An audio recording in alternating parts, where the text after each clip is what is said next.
Ma'asyiral muslimin yang dimuliakan Allah Subhanahu wa taala. Kita tahu bahwa putra dan putri Nabi sallallahu alaihi wasallam itu berjumlah 7 orang. 3 laki-laki dan 4 wanita. Dan kita tahu bahwa istri-istri Nabi sallallahu alaihi wasallam jumlahnya 11 istri. Tetapi yang memberikan keturunan kepada Nabi sallallahu alaihi wasallam hanya dari 2 wanita mulia. Pertama Khadijah bintu Khuwailid dan yang kedua Maria Al-Qibtiyah radhiyallahu anhunna.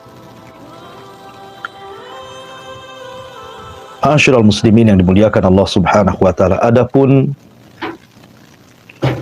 dari Khadijah bintu Khuwailid lahir 4 putri dan 2 putra. Adapun dari Maria Al-Qibtiyah lahir 1 putra.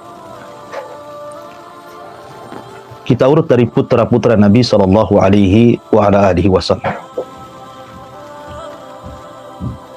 Ketika Nabi sallallahu alaihi wasallam menikah dengan Khadijah di usia yang cukup muda, 25 tahun, dan Khadijah ketika itu berusia 40 tahun. Maka sebelum diangkat menjadi Nabi dan Rasul, Allah Subhanahu wa taala anugerahkan kepada Nabi sallallahu alaihi wasallam seorang putra yang sangat dicintai Rasul. Namanya Al-Qasim. Sebab itulah maka Nabi sallallahu alaihi wasallam dikunyah dengan anak pertamanya dengan sebutan Abul Qasim. Makanya dalam hadis Nabi sallallahu alaihi wasallam Rasul mengatakan, man shama fi yaumin yushakku fihi faqad asaba al-Qasim. Barang siapa yang berpuasa pada hari yang diragukan, maka dia telah bermaksiat kepada bapaknya Qasim. Maksudnya Nabi sallallahu alaihi wasallam. Tetapi dengan izin Allah Subhanahu wa taala dan takdir yang sudah ditetapkan, rupanya Qasim meninggal di usia 2 tahun. Dan itu kesedihan yang luar biasa bagi Nabi sallallahu alaihi wasallam dengan meninggalnya putra pertama Qasim ibn Muhammad sallallahu alaihi wasallam. Kemudian setelah Qasim meninggal, maka Nabi sallallahu alaihi wasallam dianugerahi berturut-turut 4 anak perempuan. Dimulai dengan lahir Zainab, kemudian diikuti dengan Ruqayyah, kemudian diikuti dengan Ummu Kulsum, kemudian diikuti oleh Fatimah. Kemudian setelah Nabi SAW diangkat menjadi seorang Nabi dan Rasul, maka Nabi SAW kembali dianugerahi anak laki-laki, yang kemudian Nabi SAW memberikan lakab dengan sebutan At-Tayyib atau At-Tahir, karena lahir setelah diutusnya menjadi Nabi dan Rasul. Abdullah disebut anak yang baik dan anak yang suci. Akan tetapi takdir kembali menentukan bahwa Abdullah putra Nabi sallallahu alaihi wasallam harus meninggal dunia di usia yang belum sempurna, disusui oleh ibundanya 2 tahun. Dan ini yang menjadikan Khadijah menangis. Ketika Abdullah meninggal dunia, Nabi SAW masuk ke rumah Khadijah, dan Khadijah ketika itu sedang menangisi putranya Abdullah yang sudah meninggal. Maka Nabi sallallahu alaihi wasallam kemudian menenangkan Khadijah dan mengatakan, "Ya Khadijah, tenang saja. Sesungguhnya Abdullah kelak akan ada yang menyusui di surga Allah Subhanahu wa taala." Kemudian Nabi sallallahu alaihi wasallam menenangkan Khadijah ketika Khadijah meminta agar dia mendengarkan suara putranya Abdullah kelak di surga. Maka Rasul sallallahu Khadijah radhiyallahu anha mengatakan, "Bal sadaqallahu wa rasuluh." Bahkan telah benar firman Allah dan juga sabda Rasulnya. Ada yang mengatakan ketika meninggal Abdullah, karena meninggalnya Abdullah itu beberapa tahun sebelum hijrah, ada seorang asqal kaum, orang yang paling buruk di antara kaum, namanya Al-As ibn Wa'il As-Sahmi. Tiba-tiba kemudian mengejek Rasul dan mengatakan, "Butira Muhammad, butira Muhammad. Muhammad sudah habis. Muhammad tidak mungkin dikenang kembali." Karena adat istiadat jahiliyah bahwa manusia akan dikenang itu kalau memiliki keturunan anak laki-laki. Ketika anak laki-lakinya meninggal, maka habislah orang itu. Maka Rasul sedih, sehingga Allah Subhanahu wa ta'ala menghibur Rasul bahwa dia akan mendapatkan nikmat yang banyak, bahwa orang yang mencelanya, merekalah yang akan terputus, dan engkau akan senantiasa dikenang baik di dunia ataupun di akhirat. Maka Allah Subhanahu wa ta'ala firmankan, "Inna a'tainakal kautsar fasalli li rabbika wanhar inna syani'aka huwal abtar." Sesungguhnya kami akan memberikan kepadamu ya Muhammad al-Kautsar, kenikmatan yang begitu banyak di dunia dan di akhirat. Maka salatlah untuk Rabbmu dan juga berkorbanlah. Sesungguhnya orang-orang yang mencelamu, yang mengatakan engkau terputus, merekalah yang akan terputus dan tidak pernah akan dikenang selamanya, baik di dunia ataupun di akhirat. Ma'asyiral muslimin yang dimuliakan Allah Subhanahu wa ta'ala. Maka setelah Nabi sallallahu alaihi wasallam hijrah, kemudian Nabi sallallahu alaihi wasallam mendapatkan hadiah seorang budak dari Mesir, namanya Maria Al-Kibtiyah, budak dari seorang raja Mesir Muqawqus. Kemudian Nabi SAW menggauli Maria Al-Kibtiyah, dan Allah Subhanahu wa ta'ala menganugerahi putra terakhir Nabi SAW, dan ini di akhir-akhir kehidupan Rasul, namanya Ibrahim, karena teringat dengan kakeknya Ibrahim yang pernah mendapatkan hadiah seorang budak Hajar dari seorang raja Mesir. Maka dia pun ketika melihat Maria kemudian memiliki putra dari keturunannya, maka Rasul sallallahu alaihi wasallam pun kemudian memberi nama putra terakhir beliau adalah Ibrahim. Akan tetapi ma'asyiral muslimin yang dimuliakan Allah Subhanahu wa ta'ala, kembali takdir Allah Subhanahu wa ta'ala, ketetapan Allah Subhanahu wa ta'ala tidak bisa dihindarkan. Ibrahim harus meninggal dunia, pupus usia, menyisakan kesedihan bagi Nabi sallallahu alaihi wasallam. Sampai kemudian ketika Nabi sallallahu alaihi wasallam masuk ke kamar kemudian melihat Ibrahim sudah meregang nyawa, maka Nabi sallallahu alaihi wasallam pun kemudian menggendong Ibrahim, kemudian menciumnya. Rasul pun sedih, bahkan Rasul menangis. Sampai akhirnya kemudian Abdurrahman ibn Auf radhiyallahu an bertanya soal tangisan Nabi sallallahu alaihi wasallam. Maka Nabi sallallahu alaihi wasallam mengatakan, "Innal aina la tadma wa innal qalba la tahzan wa ma naqulu illa ma yarda rabbuna wa inna bi firakika ya Ibrahim la mahzunun." Ya Abdurrahman, mata ini bisa mencucurkan air mata, hati ini bisa bersedih. Tapi kami tidak mungkin mengucapkan kecuali yang Allah ridhai. Dan perpisahan kami dengan Ibrahim, ya Abdurrahman, sungguh sangat menyesakkan dada. Dari sini terjadi sebuah keanehan di alam semesta. Saat kematian Ibrahim, putra Nabi SAW, terjadi gerhana matahari total yang membuat takut orang-orang jahiliyah kala itu. Dan mereka menyangka bahwa gerhana itu karena kematian Ibrahim. Akan tetapi Nabi SAW menjelaskan bahwa kematian Ibrahim bukan disebabkan gerhana. Nabi SAW langsung berkhutbah dan menjelaskan bahwa matahari dan bulan itu hanya sebagai tanda-tanda kuasa Allah. Ketika terjadi gerhana hanya untuk menakut-nakuti hambanya. Maka Nabi SAW memerintahkan sahabat untuk salat, memperbanyak istighfar, bersedekah, dan senantiasa berzikir kepada Allah Jalla fi'ula. Ma'asyiral muslimin yang dimuliakan Allah Subhanahu wa ta'ala.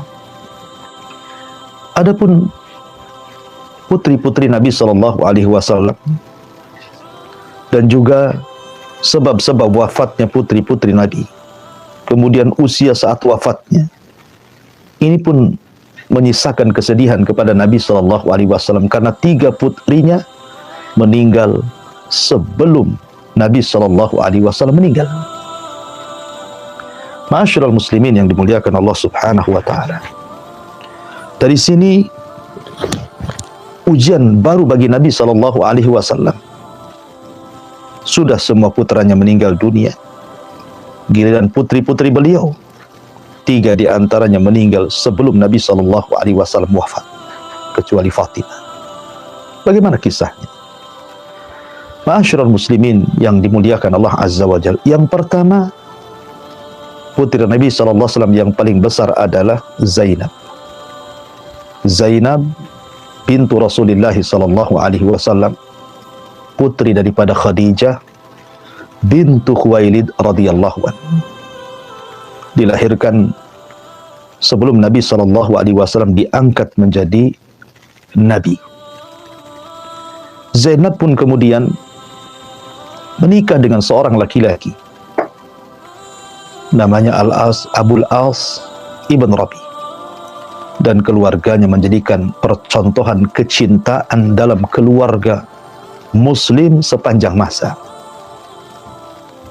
Antara kecintaan Zainab kepada Abul As ibn Rabi yang tidak lekang dimakan zaman sampai keduanya pupus usia dan tentu akan berjumpa di sorga. Ma'asyiral muslimin yang dimuliakan Allah Azza wa Jalla, Zainab adalah anak putri terbesar Nabi SAW. Ketika terjadi perang Badar, Zainab masih tetap di Mekah bersama suaminya. Subhanallah, dan suaminya masih kafir dan ikut dalam tentara Abu Jahal. Akhirnya tertawan. Ketika tertawan, maka Abu Bakar Siddiq radhiyallahu anhu ketika itu bersikap terhadap tawanan-tawanan Badar. Di antara seluruh sikap sahabat, Rasul mengambil sikap Abu Bakar agar tawanan itu ditebus. Zainab tidak punya harta untuk menebus, kecuali hanya gelang yang pernah dihadiahkan Khadijah saat menikahnya dengan Abil As ibn Rabi. Ketika gelang ataupun kalung hadiah daripada Khadijah sampai di kota Madinah untuk membebaskan suaminya, maka Rasul melihat gelang dan kalung yang pernah dihadiahi Khadijah kepada putrinya Zainab saat menikah dengan Abul As ibn Rabi. Rasul pun menangis. Teringat dengan istri tercintanya Khadijah, teringat dengan putra tercintanya Zainab, sehingga dia meminta kepada para sahabat untuk dikembalikan kalung ini dan dibebaskan suami. Akhirnya pun sahabat setuju. Maka perhiasan itu dikembalikan kepada Khadijah, kepada Zainab, dan suaminya dibebaskan dengan syarat Zainab disuruh untuk kembali ke Madinah, karena sudah turun ayat tidak boleh seorang wanita muslimah menikah dengan laki-laki musyrik. Tetapi sayang, saat Zainab diberangkatkan dari Mekah ke kota Madinah, Zainab saat itu sedang hamil, mengandung. Tetapi kemudian karena ketakutan dihadang tentara orang-orang Quraisy, maka Zainab pun keguguran. Sebab keguguran dan kelelahan perjalanan Mekah ke Madinah inilah Zainab selalu sakit-sakitan. Dan dari Zainab ini juga lahir puteri beliau, cucu Nabi SAW yang dikenal dengan Umamah, yang Nabi sangat sayang apabila salat selalu menggendong Umamah radhiyallahu anha. Ma'asyiral muslimin yang dimuliakan Allah Subhanahu wa taala. Maka setelah beberapa tahun kemudian Zainab pun berada di kota Madinah. Zainab pun kemudian sakit parah. Kemudian di usia yang belum sampai 30 tahun, Zainab pupus usia setahun setelahnya disusul oleh suaminya Abul As ibn Rabi. Adapun putri beliau yang kedua adalah Ruqayyah. Ruqayyah lahir saat Nabi SAW belum diangkat menjadi Nabi dan Rasul, dan sempat besar dan menikah dengan putra Abu Lahab. Dia pun menikah dengan salah satu putra Abu Lahab namanya Utbah bin Abi Lahab. Tetapi ketika kemudian Nabi SAW diangkat menjadi Nabi dan Rasul, kemudian Utbah baru pulang dari safar ke Syam, dan dari hikmah Allah Azza wa Jal, keduanya belum bercampur suami istri. Artinya Ruqayyah masih suci, walaupun sudah terakad nikah dengan Utbah bin Abi Lahab. Maka ketika turun ayat kepada bapaknya yang merupakan permusuhan abadi dengan Rasul, tabbat yada Abi Lahab wa tab, ma aghna anhu maluhu wa ma kasab, sayasla naran dzata lahab wa imra'atuhu hammalatal hatab fi jidha hablum min masad. Turun ayat laknat kepada Abi Lahab dan istrinya Ummu Jamil Arwa bintu Harbin. Maka Abi Lahab menyuruh agar Utbah menceraikan Ruqayyah dan mengembalikan kepada mertuanya, kepada bapaknya Rasul kita Muhammad SAW.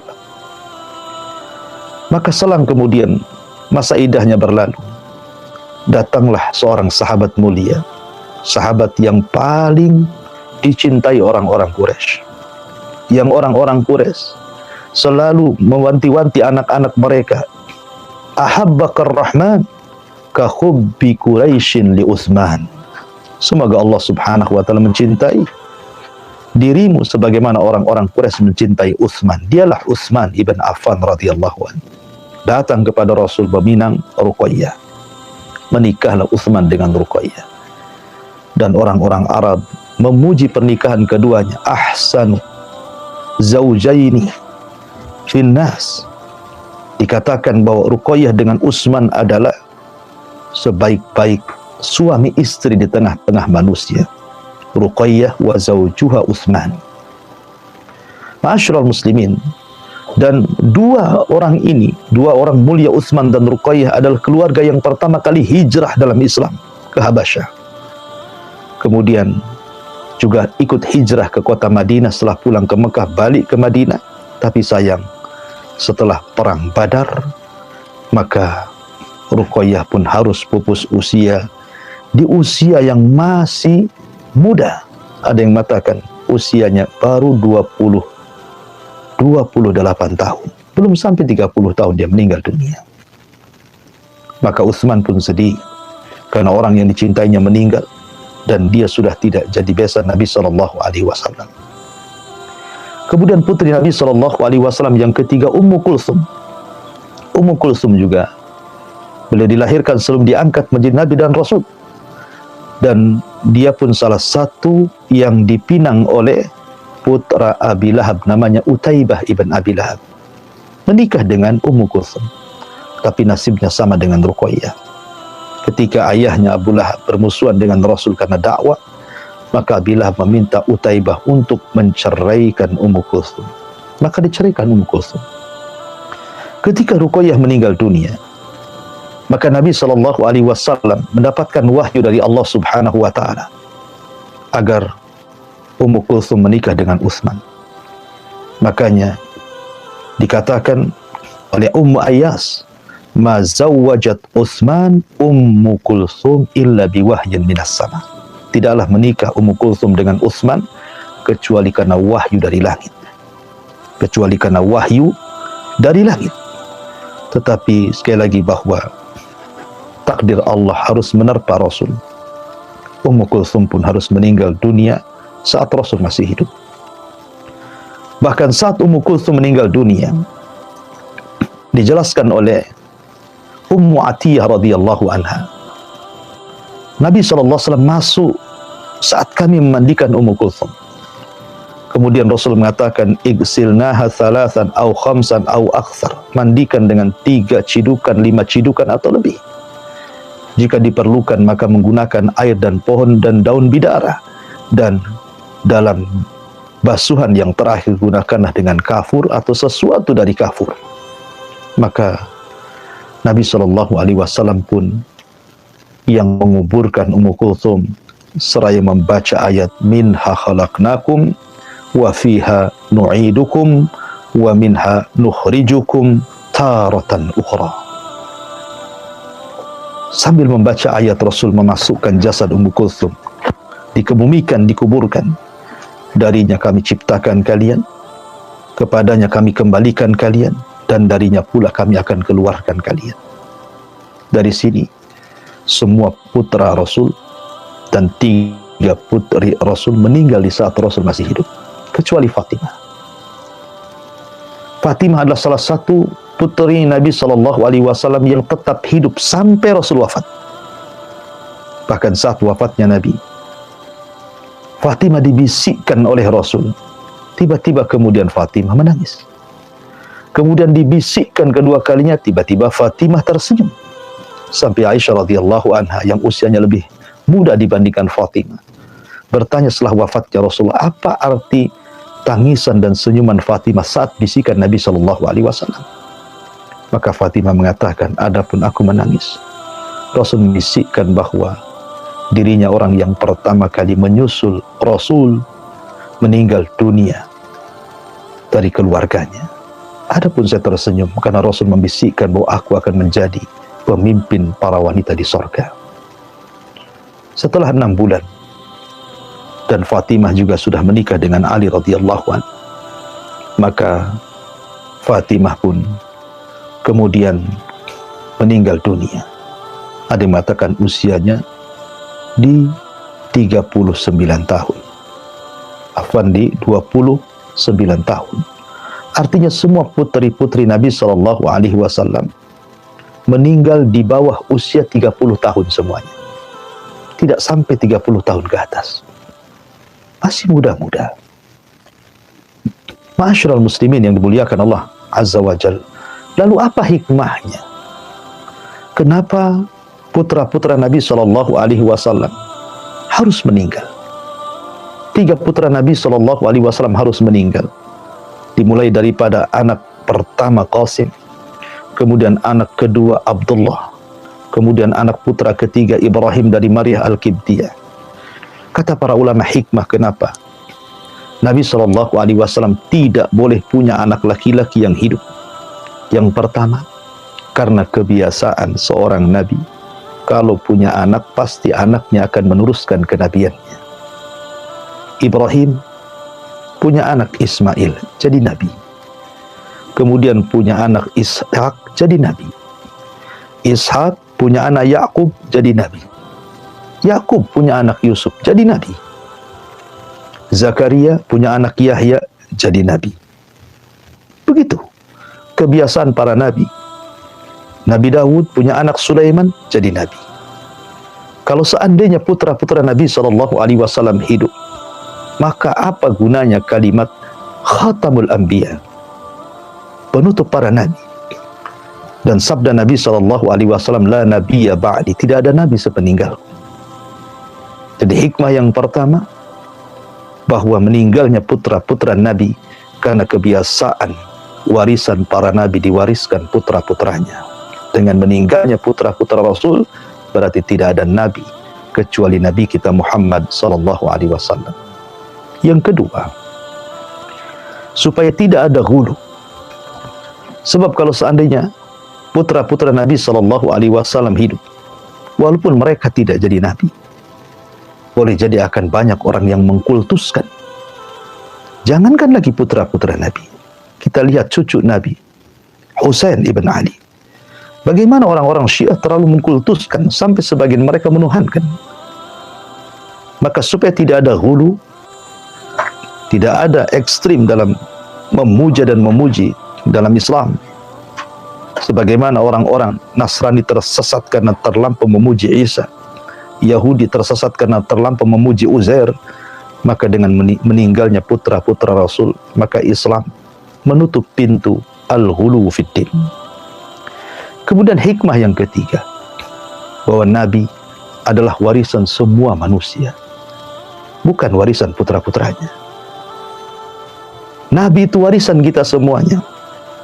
Makanya Rasul mengatakan, innal anbiya la nuras. Kami para nabi tidak pernah mewariskan.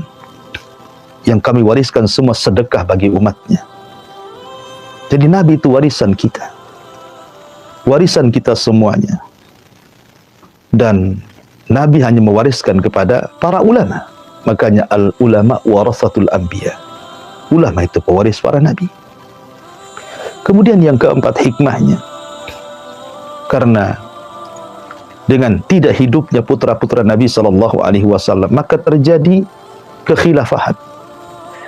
Kekhilafahan di luar daripada jalur kenabian.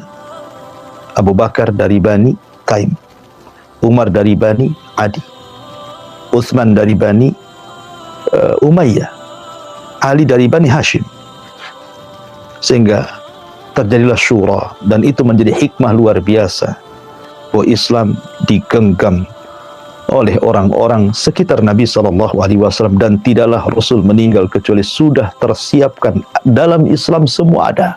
Dari seluruh aspek sahabat-sahabat Rasul SAW, apa yang dihajatkan manusia ada.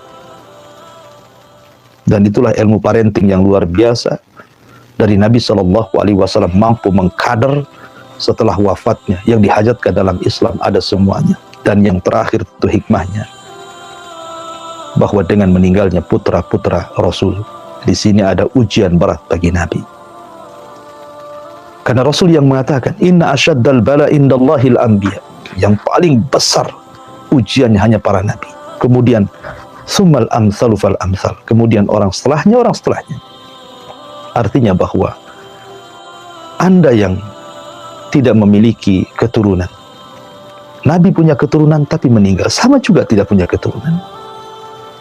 Atau Anda yang kemudian ditinggal meninggal oleh putra-putri, baik ketika bayi atau ketika besar, maka itu pernah dialami oleh orang terbaik manusia, Rasul kita Muhammad SAW, dan jadi sebuah teladan bagaimana cara menghadapi musibah apabila berkenaan dengan meninggalnya putra dan putri kita. Karena bagaimanapun musibah terbesar dalam keluarga adalah ketika meninggal buah hati kita. Orang tua meninggal, musibah. Pasangan meninggal, musibah. Tapi anak meninggal, besar. Jauh lebih besar musibahnya dibandingkan meninggal orang tua ataupun pasangan. Makanya diperlukan sabar. Ada hikmah kesabaran yang dicontoh oleh umat Islam. Inilah di antara kenapa hikmah putra Nabi SAW meninggal dunia dan tidak ada satupun yang hidup. Karena memang tidak ada jalur kenabian itu dari perempuan. Karena kita tahu turunan Rasul hanya ada dari Fatimah. Dari Fatimah lahir Hasan dan Husain, dan keduanya akan menjadi pemimpin para pemuda di sorga. Wallahu a'lam bishawab. Mudah-mudahan ada hikmah di balik kajian wafatnya putra Rasul dan putri Nabi sallallahu alaihi wasallam.